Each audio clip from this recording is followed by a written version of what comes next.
Hey guys, welcome to Terrifying Tales. In this video we are going to represent you a story about the scary suicide night club. It's 3:11 a.m. Lorraine's supposed to be ready at 3:30, but she can't bring herself to write the letter. It's just too hard. She clicks the pen a couple of times before setting it down on the paper. After she finishes the letter, she folds it up and places it on the table. Lorraine checks the clock. 3:19 a.m. 11 more minutes before her whole life is turned upside down. Well, that's not quite true because about 1 month ago was when everything changed. It was when she got the guts to join the club. Lorraine goes back up the stairs for the last time. She creaks open her parents' bedroom door and stares at their sleeping forms, wishing them the best in life. Lorraine pivots on her foot and strides out the door before she can break down in tears. She still has 5 minutes, but she can't stand being inside this house anymore. She opens the back door and walks from the backyard to the front, checks her watch. 3:28, at exactly 3:30, a car turns onto their drive. Lorraine starts to sweat with nervous excitement. The car slows down in front of their house and Lorraine hurries to the car. She grabs the handle of the door and yanks it open. Cameron's driving. Alan's riding shotgun, with Ivy and Lyle in the back. "Where's your luggage?" Cameron asks, not even trying to hide the stress in his voice. Lorraine slaps her head in frustration, realizing that she left it in her room. Lorraine apologizes and runs around to the back. She despises herself for not remembering.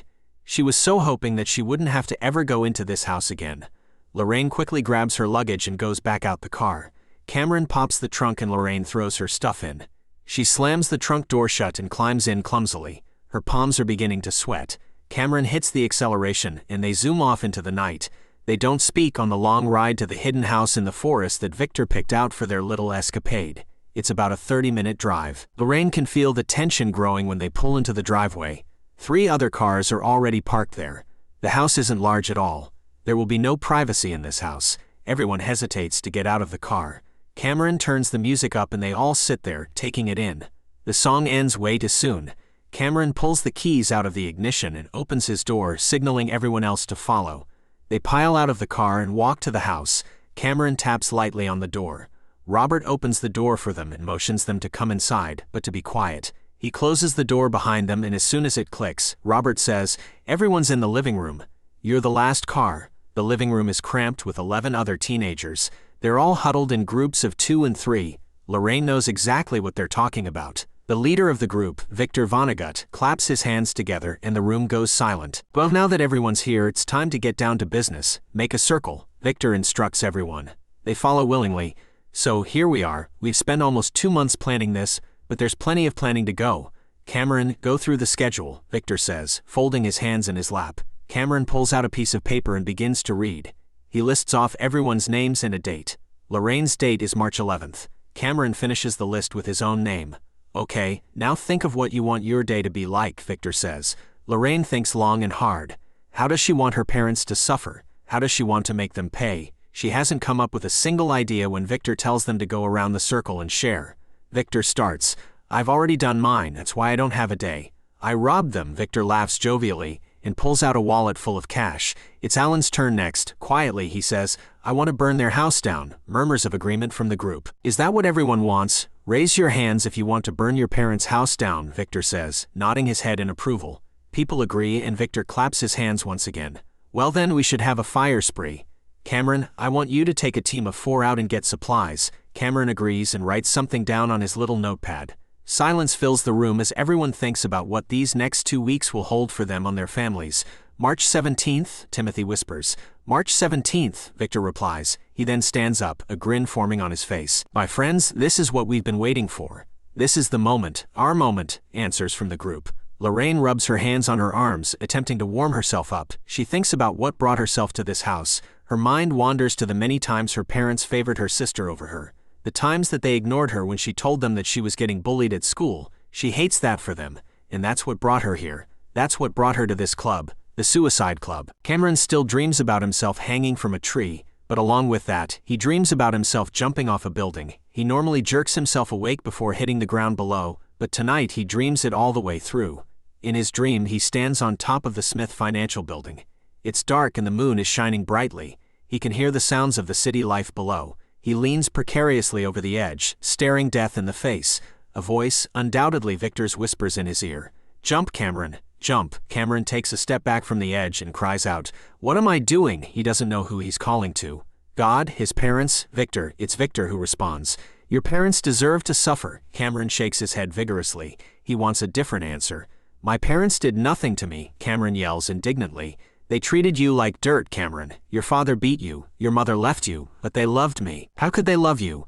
They. His voice trails off. Cameron hangs his head in shame. His life hadn't always been that way. Before his little sister Anna had died, all had been well. His parents had cared for them both. They were good parents, he loved them and they loved him. It wasn't until the car accident that his father began drinking. After Anna's death, nothing was the same. Cameron's dad became drunk to drown his sorrows. Brutal beatings happened while he was drunk. Cameron can still feel the pain from the many punches, slaps, and kicks. Cameron's mom couldn't take his abusive behavior and left 3 months after Anna's death. The pain of her leaving without taking Cameron stings more than the pain of the beatings. Cameron tried calling his mom, but she wouldn't pick up. It wasn't until he saw on the news that his mother had killed herself that he knew the reason for her not taking him with her. "My mom loved me," Cameron whispers. "She killed herself." "She left you with your father," Victor says. "She wanted to be with God." Cameron's mother had always told him stories of a God who sacrificed himself so the human race could be washed away of their sins. Cameron had never understood how one man would sacrifice himself for unworthy people, or how one man could be a hero to all of mankind. But his mother believed it, and she was with God and the angels now. "God? Do you really believe in gods, Cameron?" Victor accuses. "No, my mother said there was only one true God." "So do you believe in him?" Cameron leans over the edge once more, thinking hard. Does he believe in God? Sure, he's read the Bible a few times, but does that mean he believes? And didn't the Bible say not to take your own life? So why did his mom kill herself if she believed in God and what the Bible says? This didn't make sense to Cameron. Victor repeats his taunting, "Jump, Cameron, jump." Cameron stands on the ledge, taking a deep breath. If his mom could believe in God and still go to heaven, then why couldn't he? But is she in heaven? What if you die before asking God for forgiveness for the last sin you committed? Did you still go to heaven? Cameron sucks in a deep breath and is about to turn around when an imaginary hand pushes him off the building. He flails his arms and legs, screaming as the ground races up to him. He hits the ground hard. But he's not dead. A ghost-like woman comes into view, and Cameron can barely make out her face, but he knows it's his mom. A little girl emerges from the lady, and Cameron instantly recognizes Anna's dear face. "Anna, Mom," Cameron squeaks. "Cameron, darling," the ghost woman says. "Why did you do it, Cameron?" Ghost Anna asks. "I didn't mean to, someone pushed me," Cameron protests. "Oh, darling, don't you know suicide is a sin?" Cameron's mom asks. "Then why'd you do it?" She doesn't answer. The pair begins to turn away, but Cameron screams, "Where are you going?" "To heaven, brother," Ghost Anna says, a sweet smile playing at her lips. "May I come with you?" A tear slips down her pale face. "Brother, you cannot come. You must go to hell." "But why? Why can Mom go to heaven and not me?" "I believed in God, Cameron," Cameron's mom answers. "I read my Bible." They shake their heads in unison. Cameron cries, knowing that they are ashamed of him. They fade away. A hole opens up and Cameron is swallowed in the earth, heading to his doom. Cameron wakes up in a cold sweat. He's not dead. He never jumped off the building and his mother and sister never spoke with him. He wipes the tears from his face and stands up. He tiptoes through the maze of sleeping bags filled with resting boys and quietly goes out of the room. He numbly walks out the door, ignoring the cold and the sticks and twigs that cut up his bare feet. He stumbles through the woods, not caring where he's going or if he gets lost. In fact, he wants to get lost. He wants to leave this house, this club, this cult, and go back to his home. Surely his father misses him. Surely he wants him to return home, like the prodigal son. Cameron looks up to the stars, searching for the answers to the world's questions and the remedies to the world's pain. The sky provides nothing but constellations. He tilts his head a little higher and whimpers. His whimpers lead to crying, and his crying leads to yelling and screaming at the God who said he would watch over his little children. "Where are you now, God?" Cameron yells in fury. "Where are you now, and where were you when I needed you the most?" He screams and yells until daybreak, waiting for an answer. But no answer comes. It's finally time. Cameron's hands are shaking as he puts the key into the ignition. He tries to convince himself that his hands are only shaking because of the coffee he had earlier that evening so he could fully plan out how this was going to go. It's almost midnight, but Ivy told them that her parents always go to a movie Sunday evening and that they're normally not back until 2. The car creeps its way down the drive and Cameron forces himself to breathe. Ivy is sitting beside him, shivering like crazy. "You okay, Ivy?" Cameron asks. Ivy looks at him and nods her head yes, a maniacal grin spreading across her face. Cameron wants to scoot away from her, but he can't. "Why are you shivering?" Ivy just shakes more violently, and Cameron wonders if she's gone insane. I am so excited to make my parents suffer, Ivy says, pausing after each word. Cameron dares to look at her. Sweat beads are forming on her forehead. Cameron stops the car and turns to face Ivy. The only way to know if she has truly gone insane is to ask her one question. Would you kill your parents? Ivy screams and throws her hands into the air. She laughs the most evil laugh Cameron has ever heard. She grabs the axe from the back seat. This time it's Cameron's turn to scream. He thrusts himself out of the car and begins running back to the house at full speed. Cameron's never been fast at running, but when you're running away from an insane maniac, you surprise yourself. Cameron reaches the house and bursts inside. Everyone is asleep except for Victor, who was going to stay in communication with Cameron. Victor is alarmed when Cameron runs into the living room, panting and heaving. What is it? Victor asks, already heading to the door. It's Ivy. She's gone insane, Cameron says between breaths. What do you mean? She's got the axe. That's all he needs. Victor dashes off toward the car that had almost reached the end of the driveway. Cameron goes to the kitchen and pours himself a glass of water. He sips it slowly. He empties the glass and then goes outside to wait for Victor to come back. 5 minutes pass. 10 minutes. 15 minutes, and Cameron decides that he should go make sure everything is okay. The sight he sees when he reaches the car makes him want to puke. Ivy is lying on the dirt driveway, the axe stabbed into her chest. Victor is on the ground beside her. What happened? Cameron knows it's a stupid question, but he can't think of anything else to say. Obviously, she killed herself, Victor says, the anger in his voice obvious. Are you mad? Of course I'm mad. Victor swears a couple of times and heartlessly kicks Ivy's body. But this is what was going to happen anyways. Ivy was going to kill herself. On March 17th, like you said. March 17th. Not March 1st, you idiot. Does it really matter? She was supposed to get revenge first. Victor pulls the axe out of Ivy's body and wipes it on the grass. Cameron feels his supper threatening to come out the way it came in. He swallows. Seeing Ivy's body, a pool of blood encircling her body, will never leave his memory until the day he dies, which was supposed to be the same day Ivy died, March 17th. We're wasting time, Victor says, inspecting the axe. Cameron looks at him quizzically. Ivy's parents still need to suffer, and they need to know. Pick up her body, Victor instructs. Cameron's knees go weak. Pick up her body, he's not that strong. Sure, he's physically strong enough, but not mentally. I can't, Cameron whispers. Sure you can. I can't. Pick it up, Victor yells, leaving no room for debate. Cameron kneels down and does something he will always regret. He looks into Ivy's eyes, her lifeless eyes. Those eyes were once so beautiful.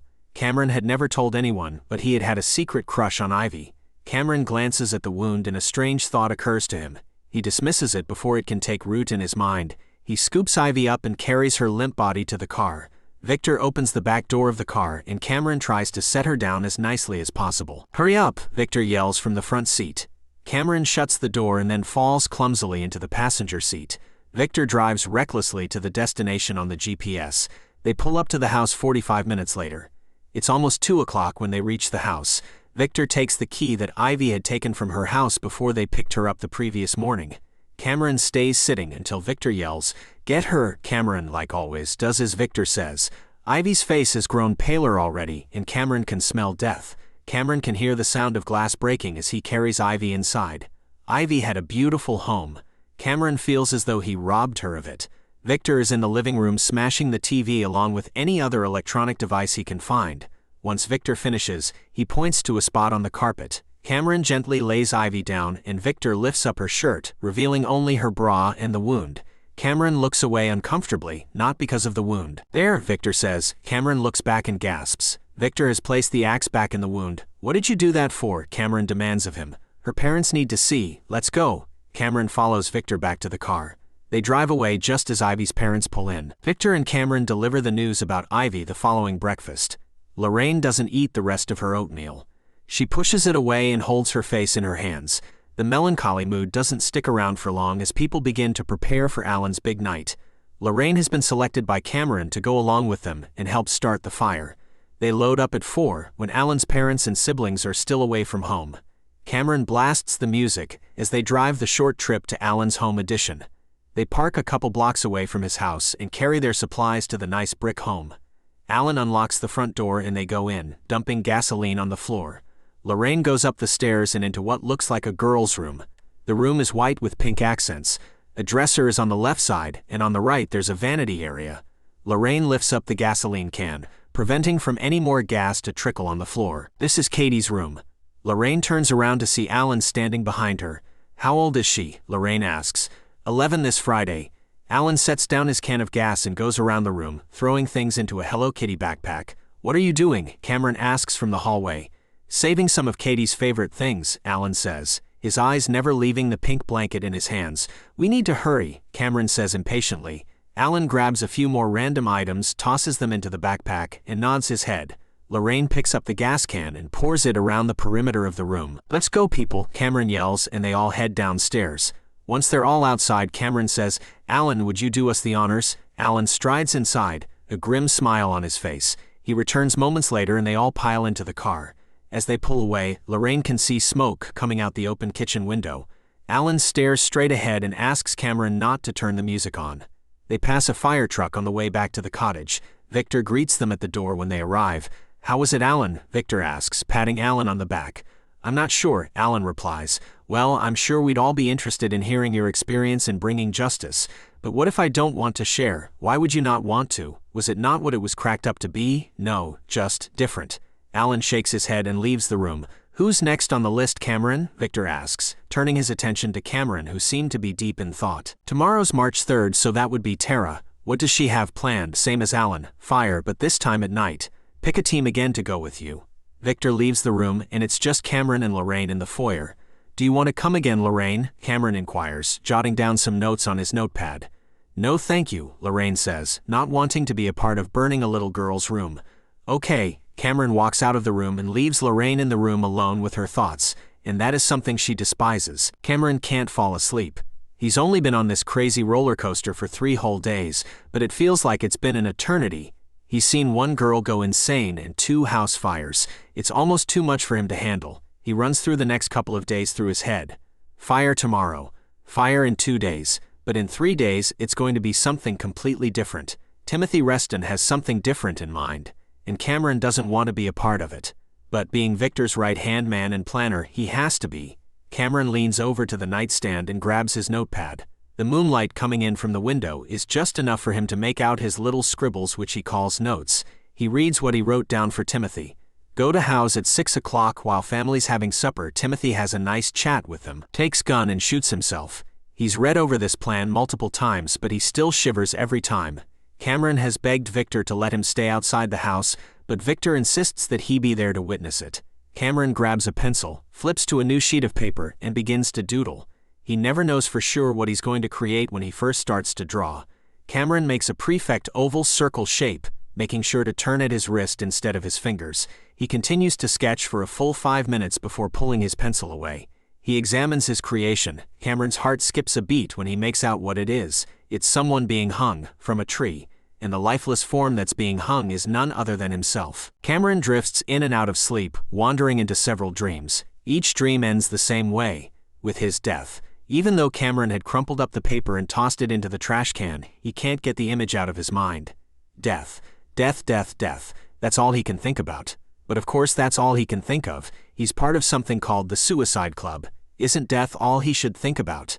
The idea of ending his life just to get revenge on the parents whom he loves very much is beginning to sound less and less appealing every day. Timothy knocks on the door. It's his own house, but it seems appropriate to knock. Timothy left his house 5 full days ago. He felt bad about leaving the Sunday morning his twin sisters were going to be baptized, but Victor wouldn't take excuses. Janet, the younger of the twins, opens the door and screams when she sees Timothy standing before her. Hi, Janet, Timothy says sheepishly. Mom, Dad, Timothy's back, Janet yells, her gaze never breaking. His parents come racing to the door and practically break down when they see him. Timothy? Mrs. Reston cries, reaching out for him. Timothy hugs her back. The rest of his family joins the hug, turning it into one big family group hug. Timothy doesn't want this moment to end. The smell of his mother's cooking wafts into his nose, and a flood of memories drown him. Timothy can't believe he ever wanted to leave this loving and caring family. His memory reverie is ended when Cameron clears his throat. Timothy pulls back and looks over his shoulder. Who is this, honey? Mrs. Reston asks. Cameron, from school, Timothy says. Cameron touches his bag, and Timothy faints when he remembers what his whole purpose of coming to his house was. Inside Cameron's bag is a gun. Nothing special, just your run-of-the-mill pistol. How could you do this to us, Timothy? Mr. Reston asks, anger rising in his voice. In that moment, Timothy realizes that he doesn't need to get any more revenge. Running away was revenge enough. "I'll explain inside. Can I speak to Cameron for a little bit?" Timothy asks. Mr. Reston nods his head reluctantly, and Timothy walks down the sidewalk to where Cameron stands with the gun packed away safely in his bag. "I'm staying here, Cameron. And I don't need the gun," Timothy says. Cameron looks relieved. But then he says, "You can't. Victor won't allow it." "I can't do it, Cameron. Please understand." Cameron glances over his shoulder as if someone's watching his every move. Okay, you'll have to help me describe what would have happened so that Victor thinks you went through with the plan," Cameron says, once again, pulling out his notepad. Timothy agrees and begins devising up his own death story. The days leading up to March 11th are excruciating. Lorraine's anticipating it, so the days seem to be incredibly slow. She also dreads it, which makes the days seem to pass incredibly fast. Lorraine looks at the calendar on the living room wall. The picture portrays the first signs of spring, which is ironic because it snowed earlier that day, leaving a blanket of white all around them. Lorraine wishes she could curl up into that blanket and stay there forever, letting it wash away all her worries and fears. It's the 6th of March. Supper is being prepared by Abby and Savannah. Lorraine is mindlessly watching Samuel and David play chess. Victor paces impatiently around the room, waiting for Cameron and Timothy to come back. Wait, no, just Cameron. Timothy was going to shoot himself. "Where are they?" Victor asks, running his hands through his hair. David glances briefly at Victor but goes quickly back to his game. Lorraine corrects Victor. Victor looks at her. It's apparent that he's angry that she dare correct him. Cameron comes in moments later, sweat dripping off his forehead. Victor says, rolling his eyes. Then he adds, "It was all supposed to be on March 17th. "What was?" Samuel questions. "All the suicides. Ivy wasn't supposed to kill herself. Timothy wasn't supposed to kill himself either, until March 17th. Yes. But isn't the whole point of this to get revenge in the way we think is most affecting?" Lorraine inquires, tilting her head slightly to the side. "Yes," Victor replies, clearly irritated. "So if Timothy thinks the way that is most affecting would be to kill himself in front of his parents, then isn't that what you want?" Cameron comes in just then, cutting of Victor's response. Sweat is dripping off his forehead. Victor's head snaps up and he rushes to Cameron's side. "So, did everything go as planned?" Victor asks. This time it's Lorraine's turn to roll her eyes, again with the plans. "Yes," Cameron stammers. "Good." Victor pats Cameron on the shoulder and goes into the kitchen. Lorraine studies Cameron as he sits down in the nearest chair. Victor took his nervousness as a result of the traumatic experience he just went through by seeing a boy shoot himself. Lorraine thinks differently. Cameron makes eye contact with her. Lorraine holds his gaze, trying to send him a message. Cameron removes his notepad from his back pocket and begins doodling absent-mindedly. They're all called to supper. Samuel and David unwillingly leave their unfinished game of chess. Lorraine dawdles until Cameron stands up. "Cameron, something happened at the house," Lorraine whispers. "All for the good, Lorraine," Cameron hisses back. All for the good? She hadn't been thinking it was something for the good. She had been thinking Timothy had gone trigger-happy and had shot his parents before taking his own life. "I'll explain later," Cameron says, heading into the kitchen. Lorraine follows and takes her seat at the table. She looks up at the calendar once more. 5 more days until revenge, 11 more days until suicide. Lorraine runs into Cameron on her way back from the bathroom. She knew Cameron had been avoiding her all night. Cameron is always the last one to use the bathroom at night, so she purposefully waited. Cameron tries to escape, but Lorraine stands in his way. "Explain," Lorraine demands, placing her hands on her hips. Cameron, knowing he's defeated, sits cross-legged on the floor. Lorraine joins him. She doesn't press, just waits for him to start talking on his own. "I don't know if I can trust you," Cameron finally says. "Why wouldn't you?" Lorraine asks. "You might tell Victor." "And why would I do that?" Cameron shrugs his shoulders. Lorraine waits for him to continue. "Fine. Timothy didn't kill himself." The news isn't as shocking as Lorraine had thought it would be. But Lorraine is happy that Timothy didn't kill himself. Why is she happy that he didn't, though? After all, they had all joined this club because they had been wanting to commit suicide. A sound from the boys' bedroom breaks Lorraine's thoughts. Cameron dashes into the bathroom, leaving Lorraine alone in the hallway. The door opens and someone comes out. Lorraine can't tell who it is because of the darkness. The person doesn't see Lorraine either. They saunter into the living room. Lorraine crawls awkwardly down the hallway. The person in the living room is talking to somebody. Since only one figure came out of the room, Lorraine assumes the person is on the phone.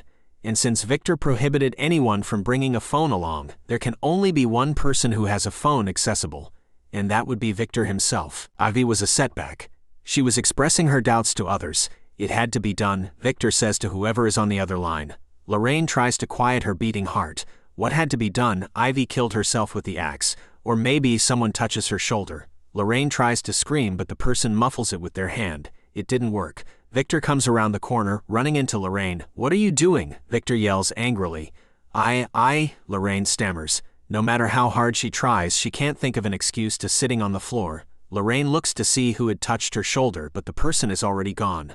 The bathroom door is ajar, so Lorraine assumes it was Cameron. "What were you doing?" Victor asks again. Lorraine still cannot find an answer. Victor yanks her up by the hand and pushes her back towards the girl's room. "Go to bed. Don't ask questions," Victor commands. Lorraine nods and solemnly walks to her sleeping bag. She lays down. Everything has changed now. Who was Victor talking to? He wouldn't have acted so angry if he didn't want anyone to overhear the conversation between him and the person on the other line. Lorraine rubs her forehead, her thoughts giving her a headache. Her thoughts keep her up through the night, and she doesn't fall asleep until 7:15.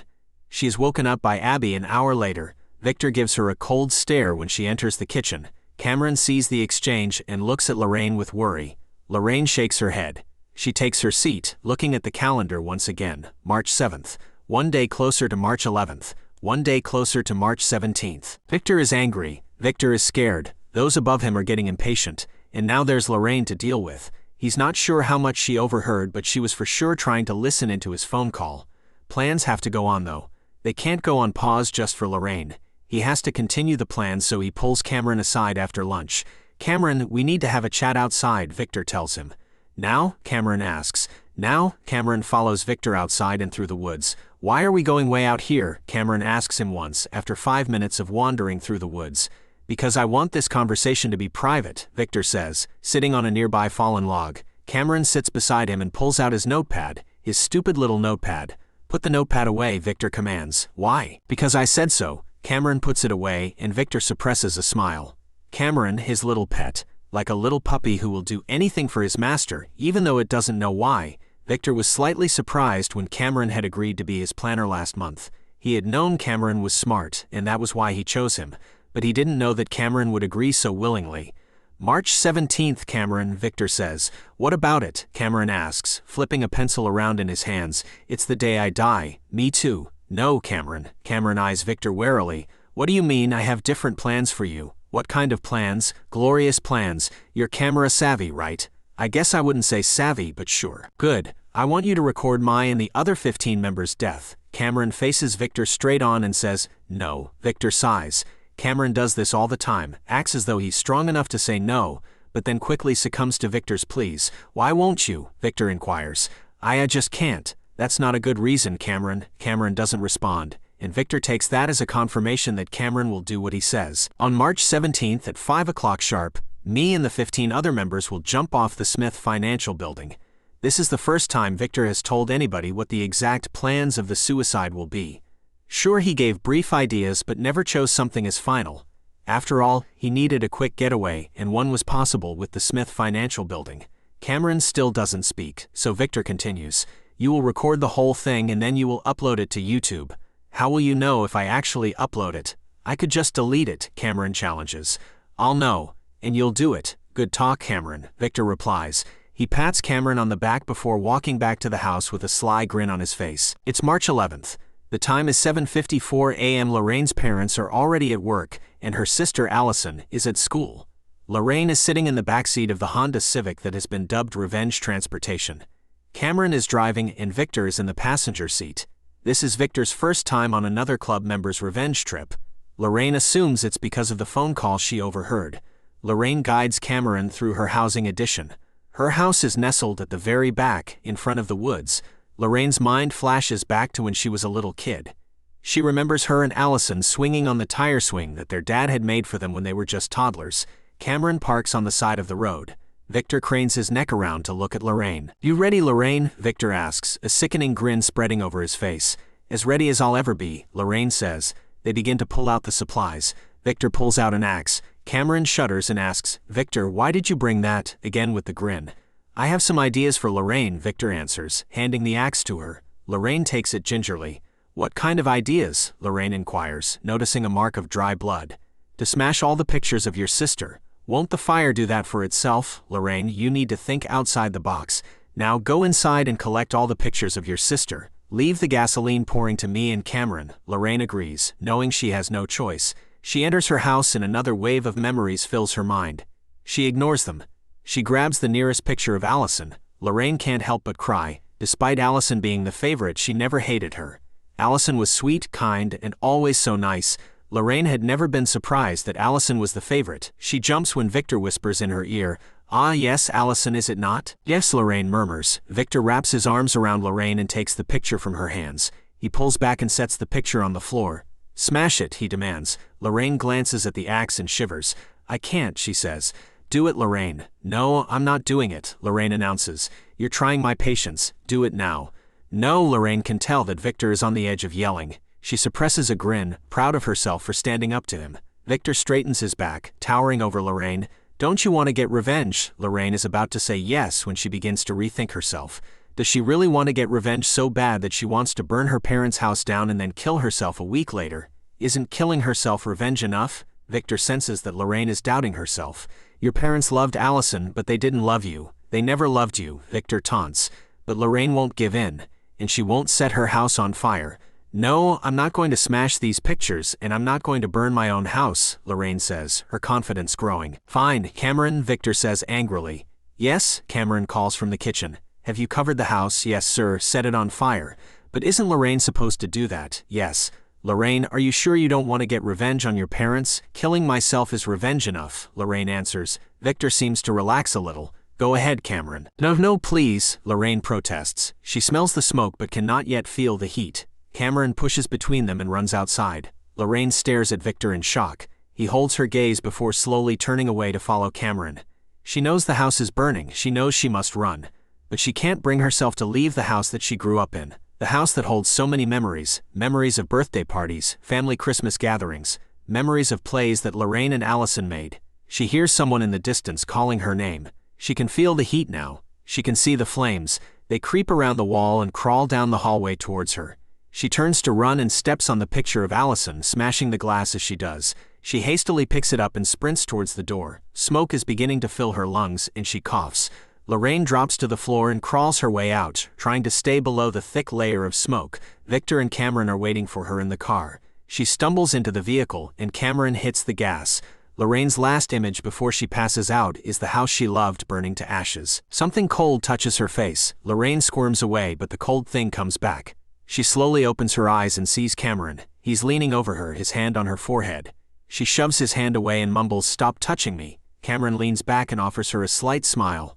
"I was checking to see if you still had a fever," Cameron replies defensively. "I had a fever?" Lorraine asks. She sits up and groans. Her whole body aches. "Yeah, you've been out for a day." "A day? Almost two. What's the date?" "Thursday the 12th. Cameron gives her another half smile.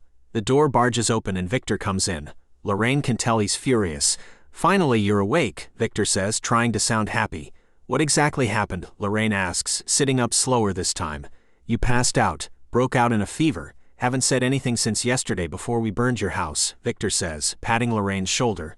Lorraine almost throws up at the memory of burning her house. What was she thinking? Where did she get all that anger to even remotely think of burning her own house down? "All the other girls have had to sleep in the living room because of you," Victor says, as if it's a joke. They sit in awkward silence until Victor says, "Come out for supper in 5 minutes." He leaves the room. The door clicks shut, and it's once again Cameron and Lorraine. "I haven't gotten to be alone with you until now, Lorraine, and I want to ask you a question," Cameron whispers. "What's the question?" Lorraine asks skeptically. "You overheard Victor on the phone, didn't you?" Lorraine shakes her head yes. "What did you hear?" Cameron questions. "I don't know if I can trust you." "Why not?" "You might tell Victor." "Hey, I trusted you. You can trust me." Lorraine sits in defiant silence. "Lorraine, please, Victor's up to something. I don't know what it is, but he asked me to do something really strange." "What did he ask you to do?" "I won't tell you until you tell me what you overheard." Lorraine sighs and explains to Cameron what she heard that night, which seems like forever ago. Cameron then proceeds to tell her of Victor's strange request of him. "Why would he want you to record it?" Lorraine asks. Cameron doesn't have time to answer. Victor pounds on the door and demands them to come out for supper. The only sound Lorraine hears when she exits the bedroom is the sound of a man's voice whom she does not recognize. They enter the kitchen, and Lorraine sees a little TV atop one of the kitchen counters. The news is on. It's showing footage of her house burning. Firemen are trying to tame the flame, but Lorraine knows it's no use. They switch to a newsman and he says, "This is the 9th house fire that has happened in the past week and a half." A couple of the club members are cheering, but most are silent. Lorraine wonders if they feel the same remorse at the horror they inflicted on their families. One of the kids, Alan, turns to look at Victor. "What have we done, Victor?" Alan asks. "Gave them what they deserve." Cameron still dreams about himself hanging from a tree, but along with that, he dreams about himself jumping off a building. He normally jerks himself awake before hitting the ground below, but tonight he dreams it all the way through. In his dream, he stands on top of the Smith Financial Building. It's dark and the moon is shining brightly. He can hear the sounds of the city life below. He leans precariously over the edge, staring death in the face. A voice, undoubtedly Victor's, whispers in his ear, "Jump, Cameron, jump." Cameron takes a step back from the edge and cries out, "What am I doing?" He doesn't know who he's calling to. God? His parents? Victor. It's Victor who responds. "Your parents deserve to suffer." Cameron shakes his head vigorously. He wants a different answer. "My parents did nothing to me," Cameron yells indignantly. "They treated you like dirt, Cameron. Your father beat you, your mother left you, but they loved me. How could they love you? How did they?" His voice trails off. Cameron hangs his head in shame. His life hadn't always been that way. Before his little sister Anna had died, all had been well. His parents had cared for them both. They were good parents. He loved them and they loved him. It wasn't until the car accident that his father began drinking. After Anna's death, nothing was the same. Cameron's dad became drunk to drown his sorrows. Brutal beatings happened while he was drunk. Cameron can still feel the pain from the many punches, slaps, and kicks. Cameron's mom couldn't take his abusive behavior and left 3 months after Anna's death. The pain of her leaving without taking Cameron stings more than the pain of the beatings. Cameron tried calling his mom, but she wouldn't pick up. It wasn't until he saw on the news that his mother had killed herself that he knew the reason for her not taking him with her. "My mom loved me," Cameron whispers. "She killed herself. She left you with your father," Victor says. "She wanted to be with God." Cameron's mother had always told him stories of a God who sacrificed himself so the human race could be washed away of their sins. Cameron had never understood how one man would sacrifice himself for unworthy people, or how one man could be a hero to all of mankind. But his mother believed it, and she was with God and the angels now. "God? Do you really believe in gods, Cameron?" Victor accuses. "No, my mother said there was only one true God." "So do you believe in him?" Cameron leans over the edge once more, thinking hard. Does he believe in God? Sure, he's read the Bible a few times, but does that mean he believes? And didn't the Bible say not to take your own life? So why did his mom kill herself if she believed in God and what the Bible says? This didn't make sense to Cameron. Victor repeats his taunting, "Jump, Cameron, jump." Cameron stands on the ledge, taking a deep breath. If his mom could believe in God and still go to heaven, then why couldn't he? But is she in heaven? What if you die before asking God for forgiveness for the last sin you committed? Did you still go to heaven? Cameron sucks in a deep breath and is about to turn around when an imaginary hand pushes him off the building. He flails his arms and legs, screaming as the ground races up to him. He hits the ground hard. But he's not dead. A ghost-like woman comes into view, and Cameron can barely make out her face, but he knows it's his mom. A little girl emerges from the lady, and Cameron instantly recognizes Anna's dear face. "Anna, Mom," Cameron squeaks. "Cameron, darling," the ghost woman says. "Why did you do it, Cameron?" Ghost Anna asks. "I didn't mean to, someone pushed me," Cameron protests. "Oh, darling, don't you know suicide is a sin?" Cameron's mom asks. "Then why'd you do it?" She doesn't answer. The pair begins to turn away, but Cameron screams, "Where are you going?" "To heaven, brother," Ghost Anna says, a sweet smile playing at her lips. "May I come with you?" A tear slips down her pale face. "Brother, you cannot come. You must go to hell." "But why? Why can Mom go to heaven and not me?" "I believed in God, Cameron," Cameron's mom answers. "I read my Bible." They shake their heads in unison. Cameron cries, knowing that they are ashamed of him. They fade away. A hole opens up and Cameron is swallowed in the earth, heading to his doom. Cameron wakes up in a cold sweat. He's not dead. He never jumped off the building and his mother and sister never spoke with him. He wipes the tears from his face and stands up. He tiptoes through the maze of sleeping bags filled with resting boys and quietly goes out of the room. He numbly walks out the door, ignoring the cold and the sticks and twigs that cut up his bare feet. He stumbles through the woods, not caring where he's going or if he gets lost. In fact, he wants to get lost. He wants to leave this house, this club, this cult, and go back to his home. Surely his father misses him. Surely he wants him to return home, like the prodigal son. Cameron looks up to the stars, searching for the answers to the world's questions and the remedies to the world's pain. The sky provides nothing but constellations. He tilts his head a little higher and whimpers. His whimpers lead to crying, and his crying leads to yelling and screaming at the God who said he would watch over his little children. "Where are you now, God?" Cameron yells in fury. Where are you now and where were you when I needed you the most? He screams and yells until daybreak, waiting for an answer. But no answer comes. Cameron walks back to the house feeling defeated. He was out in the woods the whole night. He rubs his hands together trying to warm them up. Every bone in his body seems to be frozen. He struggles to pick up his feet and his progress towards the house is slow. He rounds the corner and Victor is waiting for him at the door. He leans against the porch beam, an impatient look on his face. Where were you? Victor asks. In the woods, Cameron answers, his mouth attempting to create the right movements. What were you doing in the woods? None of your business. You screamed in your sleep last night. Cameron blushes. Did I really? Yes. What were you dreaming about? None of your business. We'll have to see about that. What time is it? You tell me. Cameron looks at the sun through the trees. Around 9 o'clock. Victor grins slyly and says, You're more smart than you let on, Cameron. Maybe that's how I want it to be, Cameron replies, putting his left foot on top of his right to make them warmer. Tell me, Cameron, why do you think I founded this club? Just because I can estimate what time it is by looking at the sun doesn't mean I'm a highly functioning sociopath. Victor walks down the steps, coming closer to Cameron. Cameron backs away, not from fear but to make Victor think he's feared. Why do you think I founded this club, Cameron? I don't know, Victor. I'm not a psychic, and I've never taken a psychology class. I'm a science and arts kind of person. I'm not like you.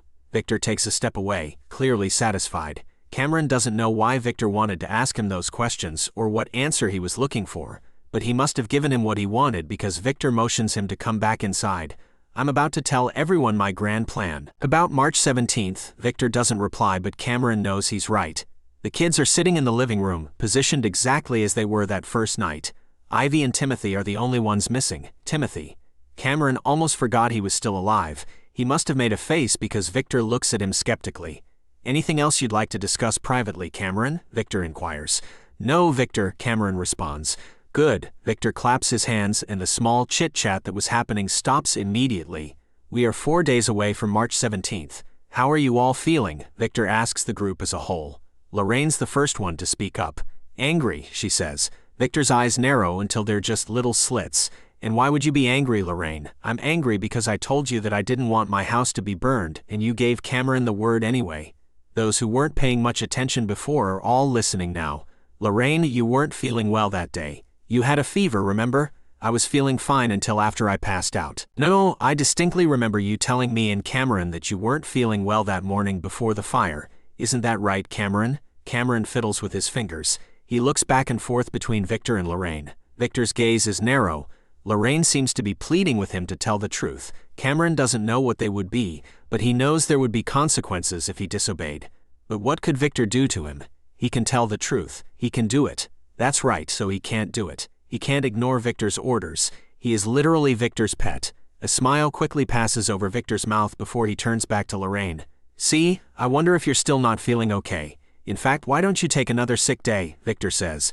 No, I'm feeling perfectly fine, Lorraine replies. That's swell. I'll have Cameron add you to the list of helpers for tonight's little escapade. Whose turn is it tonight? Cameron's hand goes to his back pocket but his notepad's not there. He must have left it in the room. He turns on his heel and goes in the bedroom. It's not on the nightstand. Where else would it be? He checks his 2 other jean pairs, but it's not there either. He goes back to the group and scans the room. Where is it? And then his eyes spot it. It's in Victor's back pocket. I don't know who's next. It's written in my notepad. He stresses the last 2 words, making sure to look directly at Victor when he says them. Victor seems unfazed. Can you not find it? He asks nonchalantly. No, I seem to have misplaced it. Tough luck. Hope you find it soon. So, does anyone know whose day it is? Robert, a 15-year-old scraggly teen, raises his hand tentatively. It's mine, sir, Robert says quietly. Ah yes, Robert, what's the plan? Fire, like all the others. Good. Now, sir, Robert asks. Everyone seems to stop breathing. No one's ever supposed to interrupt Victor. What? Victor asks, not even trying to disguise his contempt. I'm not sure I want to do it anymore. And why is that? It just doesn't feel right, sir. I mean, won't the police find us? And where have the police been all this time? Cameron rubs his head. Where have they been? Blackmail. That's how. Victor lets that sink in before saying, remember the reason you're here, Robert. Robert hangs his head. You're all dismissed, Victor instructs. Wait, weren't you going to tell us about March 17th? Cameron whispers to Victor. I've decided to keep it a surprise. It's more fun that way. Oh, and here's your notepad. Victor hands it to Cameron. Cameron flips through the pages and stops on the last page where he sees a picture he didn't draw. It's a picture of a building, a skyscraper. There are little stick figures, one on top of the building with an old-school video recorder, and 13 falling to their deaths. March 13th, Robert. March 14th, Abby. March 15th, Jason. And now it was March 16th, Cameron's day. Cameron sits in the dark and empty living room, his face in his hands. He hadn't planned what he was going to do yet, but he knew he wanted to do it alone. Cameron writes the word ideas at the top of a fresh page on his notepad. He underlines the word and begins to think. He could do the normal and set his dad's house on fire, but he couldn't do that. No, that house held too many memories of his mother and Anna. His father went to a bar every evening. He could go there. What would he do there though? Talk to him. Dump out his beer. Everything seemed so ineffective. But did he really want revenge anyway? Before flipping his notepad shut, Cameron glances at the picture Victor drew. He shivers and wraps his arms around him. He goes to the kitchen and checks the digital clock on the microwave. It's past 1 o'clock. He should go to bed and get a good night's sleep so that he's rested for the day ahead of him. But he knows his haunting dreams will return to him there. They return to him even after he wakes. So Cameron stays up the whole night, like he has the past 3. Cameron drives silently to the local bar where his dad always goes. He still doesn't know what he's going to do, but Victor insisted on him going. Just play it by ear, he said. So that's what Cameron's going to do. Victor taps the dashboard with his long fingers. Can you stop that? Cameron asks, not knowing why it bothers him so. Of course, Victor replies. Cameron is surprised at how willingly he agrees. Cameron pulls into the parking lot and parks, a little crooked. He had only just recently gotten his license. He could have gotten it a year ago, but it took him a while to get the guts to sign up for driver's ed. Here we are. Do you want me to go with you? Victor questions him. No, I'm not a baby, Cameron retorts. But inside, he does want Victor to come with him. He doesn't want to have to go in there and face his dad alone, yet he knows he has to. How do you plan on getting inside? They're gonna know you're not 21.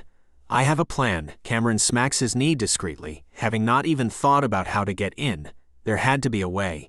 Cameron unbuckles himself and glances into the back seat. Without thinking, he grabs the pistol that Timothy was going to shoot himself with. Victor doesn't seem to notice, and if he does, he doesn't let on. I'll be waiting. And good luck. For 1 second, Cameron believes Victor really means it. He stuffs the gun into his pants and slowly makes his way to the front door. His mind begins ticking through options of what to do. He could say his mom worked her as a bartender and he needed to see her. But wouldn't they ask for a name, and then what would he do? Make one up. He searched his brain for a common name. Mary? That might work. He reaches the door and pulls it open. He's sure everyone in the bar heard him come in and that they know that he's an imposter. But no one comes to drag him away. In fact, not one head turns his way. Cameron scans the room, half hoping he doesn't see his dad there. But there he is, only a few tables away. Cameron hesitantly walks toward him. He doesn't seem to notice him. All of his attention is on a lady who Cameron has never seen before. Cameron stands by the table, waiting for his dad to look up at him. He doesn't. Cameron knows he can't stand there forever without someone noticing him or the gun tucked in his jeans. Dad, Cameron says. He feels stupid for just saying dad. But what else was he supposed to say? Cameron's dad looks up and Cameron is shocked by the way someone can change over 2 weeks. His beard is completely gone, along with his old scraggly mustache. They stare at each other in silence, like they're two mutes. Who is this Stephen? The lady asks after taking a swig out of her beer bottle. What are you doing here? His dad asks through gritted teeth. Cameron wants to yell at his dad. Cameron wants to throw something at him, like he did to him. He wants to think of some clever line that will leave his father baffled. But he's not smart like that. He's not Victor. So all he can do is whimper. Didn't you miss me? Cameron's dad stands up and raises his hand as if he's going to smack him. Cameron wouldn't be surprised if he did. Stephen, the lady says. He lowers his hand and then brings Cameron into a hug. Now that surprised Cameron. His dad hadn't hugged him in a long time. Cameron's urge to yell was washed away and he hugged his father back. Stephen pulls away and Cameron's eyes plead for more. You aren't allowed to be in here, Cam, Stephen says. I know, I just wanted to see you. Stephen, who is this? The lady asks again, clearly annoyed at having to repeat herself. My nephew. Cameron staggers back a little. Nephew? What? Cameron asks. Oh, it's nice to meet you, Stephen's nephew, the lady exclaims, unaware of the flame of fury that is beginning to reheat in Cameron. I'm your son, Cameron shouts. The whole bar goes quiet and every head turns to him. Stephen raises his arm again and this time does smack him. You are not my son, Stephen yells, smacking him on every word. Cameron doesn't reel back like he did before he left home. The idea of pulling out the gun and using it on his dad crosses his mind. But he couldn't do that. How could you say that? Cameron asks quietly. Will you excuse us? Stephen asks the lady. Without waiting for an answer, he drags Cameron outside. "You son of a bitch," Steven yells in Cameron's face. "Don't call Mom a bitch," Cameron cries. Steven smacks him again. Cameron wonders if Victor can see this. "Go to hell," Cameron whispers, "and join your mother, never. Mom's in heaven." "Do you really believe in heaven, Cameron? Do you really believe in fairy tales?" "They're not fairy tales. I'm done with this. I'm done with you." Steven pivots on his foot and strides back to the bar door. "Why did you deny that I was your son?" Cameron asks. "Didn't you see that I was in the middle of a date?" Steven asks, walking back towards Cameron. "A date is more important than your son." "Listen, Cameron. I was finally free to go on with my life. No one wants to date a single father of a deranged 17-year-old. You're deranged. Do you really think that offends me?" Cameron, in a trance of anger, reaches back to where the gun is resting. He pulls it out and points it at his dad. He's never shot a gun before, but it can't be that hard, can it? Steven takes a step back and raises his hands like he's being arrested. "What are you doing, Cameron?" he asks. "Sending you where you belong." "Hell, I can explain, Cameron." Cameron slips the safety off and fingers the trigger. A strong hand, not his dad's, grabs the gun from his grasp. It's Victor. "Think before you act, Cameron," Victor says before turning to Steven. "Mr. Gratian, sorry for your son's behavior. Why don't you go back inside and forget everything that just happened?" Victor says, as calmly as ever. "Yeah, like that will happen," Steven responds, but he must agree to the plan because he goes back into the bar. "What were you doing?" Victor demands, once the door has clicked shut. "Getting revenge, isn't that what you want us to do?" Cameron says. "Someone probably called 911 when your dad was slapping you." "How did you know he slapped me?" "That's besides the point. The police are on their way, and so I couldn't have you shooting someone, making it so that you have some of the blame. Let's go." "But aren't you blackmailing the police? Citizens would know it was you." "Come on, Cameron." Cameron relaxes himself and lets Victor lead him to the car. He cries the whole time. Cameron sleeps that night, staying up for more than 96 hours and finally caught up to him, along with the emotional toll of that night. He wasn't sure what had taken over him to draw the gun on his dad. Was it Satan? Had it been a demon possessing him? Cameron's not sure of anything now. He can't believe what he did. He's ashamed of himself, ashamed for thinking about shooting his dad, but even more ashamed that he didn't have the courage to do it. The thought scares Cameron, but he knows it's true. He's a monster now, almost like Victor. Cameron sleeps that night like never before. As soon as his head hit the pillow, he was out. Victor wakes him up too soon. "I need more sleep," Cameron mumbles. "It's 3:15, Cameron. Today's the day," Victor says. What day?" "March 17th. Remember the plan?" "The plan?" "Yes, the plan. Remember? The Smith Financial Building and you recording us." "Oh yeah, are you up for it?" "Yes." It's a lie, but what can Cameron say? Victor won't take no for an answer. Cameron honestly doesn't think he can do it. After what happened last night, he's not sure he can do anything. "Okay, well, people are already getting ready. I wanted to get you up an hour ago, but Lorraine suggested I let you sleep a little more," Victor says, helping Cameron out of the bed. Cameron reluctantly accepts his help. "And what's this about Victor taking advice from Lorraine?" Cameron shakes his head.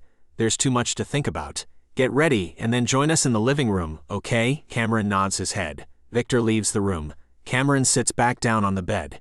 He doesn't need to get ready physically. No, he needs to get ready mentally. In a little less than 2 hours, he's going to witness 14 kids fall to their end. Lorraine is sitting quietly when Cameron and Victor enter the living room. Victor claps his hands together, and everyone looks to him. "So, today's the big day, March 17th, Victor says, rubbing his hands together, smiling jovially. A few murmurs of response. "Oh come on, you guys aren't excited. This is the day we've been waiting for," Victor exclaims. "I'm scared," Abby whispers. Lorraine nods her head in agreement. "There's no need to be, Abby," Victor says softly, squatting so he can look in her eyes. He takes her hands and says, "You can do this. We all can." He stands back up and scans the room slowly. "This is our moment. So let's get started." He turns to Cameron and whispers something in his ear. Cameron solemnly nods and leaves the room. "We're going to start out with a blog, well, a video blog. I believe people call them vlogs." Tara, the youngest girl in the group, says, "Yep, they're called vlogs." Nervous chuckles spread around the room. "What are the vlogs going to be about?" Lorraine asks. "You." Cameron's going to record each one of you explaining why you're in this club. Cameron returns with the camera. "Okay, Abby, why don't you go first?" Abby stands up shakily, and Victor leads her and Cameron outside. "We'll be back, Lorraine, you're next," Victor shouts before the door slams shut. They come back inside 15 minutes later. Abby is glum. Lorraine stands up and goes outside to where Cameron and Victor are standing. Victor motions for her to come over. "All right, Lorraine, here's what I want you to do. Just say your name and then why you came to the suicide club. Then say what you did to get revenge," Victor instructs. I'll be able to edit everything, so no worries if you mess up, Cameron says, adjusting the camera on the tripod. On 3, 1, 2, 3, the red light turns on and Lorraine takes a deep breath. What is she going to say? Cameron gestures for her to say something. Another deep breath. Lorraine, Liddy. Lorraine K. Liddy, Lorraine says, her hands shaking. Thank you for watching, guys. If you enjoyed this telling story video, please do not forget to give us a like, comment, share, and subscribe.